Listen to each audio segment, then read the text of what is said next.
you go.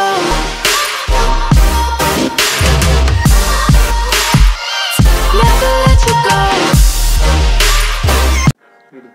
ধন্যবাদ আমাদের আজকের স্পন্সর রিও ইন্টারন্যাশনালকে। Realme 3 সহ আরও স্মার্টফোন পাচ্ছেন সুলভ মূল্যে। বসুন্ধরাতে রয়েছে তাদের সব, ঠিকানা হলো ডিসক্রিপশন বক্সে। হ্যালো ভিউয়ার্স, আমি অজিত আছি আপনাদের সাথে। আজকে আলোচনা করব Realme 3 ভালো এবং খারাপ দিকগুলো নিয়ে। আমরা রিভিউ নোট হিসেবে পেয়েছি ব্ল্যাক কালারের এই ফোনটি, এছাড়াও আরও দুটি কালার অ্যাভেলেবেল। ফোনটিতে পাচ্ছেন 6.22 ইঞ্চি এইচডি প্লাসের IPS LCD প্যানেলের ডিসপ্লে। এর রেজলিউশন হচ্ছে 720x1520 পিক্সেল। এর PPI হচ্ছে 270। ফোনটিতে প্রোটেকশন করছে কর্নিং গোরিলা গ্লাস 3। ডিসপ্লের উপর অবস্থিত ছোট্ট ওয়াটার ড্রপ নচ ডিসপ্লে এবং এর চারপাশে চিন এবং বেজেলের পরিমাণ অনেক কম। এতে পাচ্ছিলাম পুরোপুরি ফুল ভিউ এক্সপিরিয়েন্স। এছাড়াও ডিসপ্লেটি বেশ কালারফুল এবং ভিউ অ্যাঙ্গেল অনেক কম। তবে ডিসপ্লেটা একটা খারাপ দিক হচ্ছে ডিসপ্লেটা তো ব্রাইট না, কিন্তু মিডিয়া ওয়াচ ওভারঅল ভালো শার্প পেয়েছি। ফিঙ্গারপ্রিন্ট এবং ফেস আনলক নিয়ে তেমন কোনো অভিযোগ নেই দাম হিসাব করে। ফোনটির ফিঙ্গারপ্রিন্ট মোটামুটি ভালোই ফাটছিল, খুব দ্রুত আনলক হয়ে যাচ্ছিল। ফেস আনলক ছিল ভালোই ফাস্ট, খুব তাড়াতাড়ি আনলক হয়ে যাচ্ছিল লো লাইটেও। ফোনটির সামনে পাচ্ছেন ডুয়াল ক্যামেরা সেটআপ, 13 মেগাপিক্সেলের সাথে পাচ্ছেন 2 মেগাপিক্সেল ডেপথ সেন্সর। এর অ্যাপারচার f1.8 এবং পেছনে পাচ্ছেন 13 মেগাপিক্সেল সেলফি ক্যামেরা। এর অ্যাপারচার f2.0। ফোনটির ডেলাইট বাইট ভালোই আসছিল, শার্পনেস কিছুটা কম লেগেছে। শাটার স্পিড মোটামুটি ভালোই ফাটছিল। তাছাড়া ছবিগুলো বেশ কালারফুল এবং ডাইনামিক রেঞ্জ ভালো ছিল। তবে পোর্ট্রেট মোডে ফেস ডিটেলস নিয়ে একটু ঝামেলা করছিল, কিছু জায়গায় পোর্ট্রেট ছেড়ে দিচ্ছিল।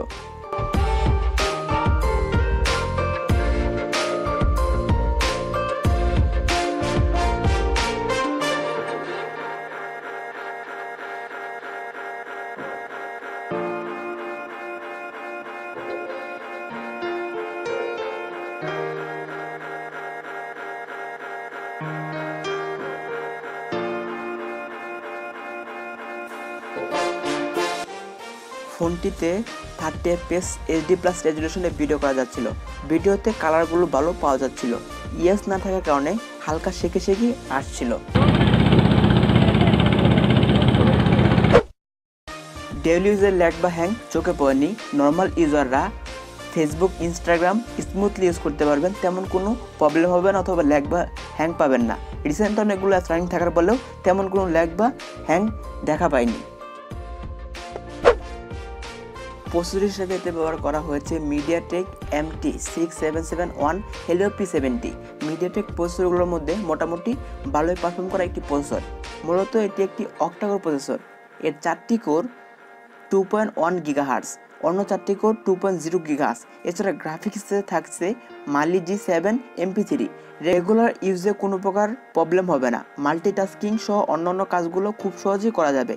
আপনি যদি স্ন্যাপড্রাগন 670 সাথে কম্পেয়ার করতে চান, সেহেতু P70 সাথে এটা কম্পেয়ার করা যাবে।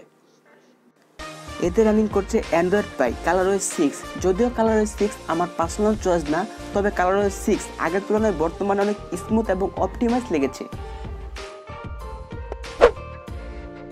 পাবজি খেলেছি হাই গ্রাফিক্স লো গ্রাফিক্সে, তেমন কোনো প্রবলেম পাইনি। হাই গ্রাফিক্সে পাবজি প্লে করলে হালকা ফ্রেম ড্রপ সহ লেগ দেখা যায়। 20 মিনিট খেলার পরে হিটিং ইস্যু শুরু হয়।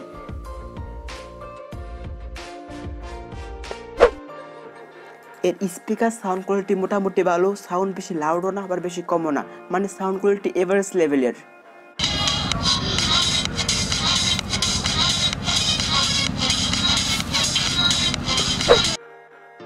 ফোনের নিচে রয়েছে USB Type 2, কিন্তু তারা চাইলে USB Type C দিতে পারতো, কিন্তু শুধু চাইলে তো হবে না, বাজেটের কথা চিন্তা করতে হবে। আরও রয়েছে স্পিকার এবং নিচে রয়েছে 3.5 মিলিমিটার ইয়ারফোন জ্যাক। এই ফোনের আরও একটি বড় আকর্ষণ হচ্ছে এর ব্যাটারি। 4030 mAh এর ব্যাটারি ফুল চার্জ দিয়ে 7 ঘন্টার মতো অন টাইম স্ক্রিন পেয়েছি, যা নর্মাল ইউজারদের একদিনের বেশি ব্যাটারি ব্যাকআপ পাওয়া যাবে।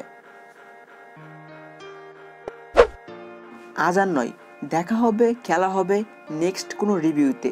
এই পর্যন্ত সবাই ভালো থাকবেন।